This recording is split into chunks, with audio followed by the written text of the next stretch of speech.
Hello everyone and welcome back to another video from Apps Academy. In this video, I'm going to show you how to sign up and create a new account on Threads app. So let's get started right away. First of all, open up the Threads application on your device.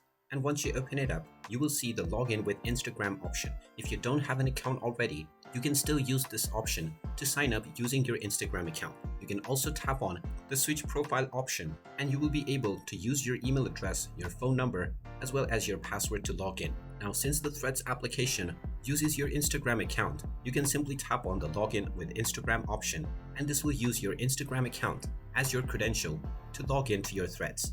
And once you are logged in, you will be taken into the homepage from which you can view various different threads right away. And there you have it. That is how easy it is to sign up and create a new account on Threads. If you find this video helpful, make sure you hit that like button and subscribe to our channel if you haven't done so already.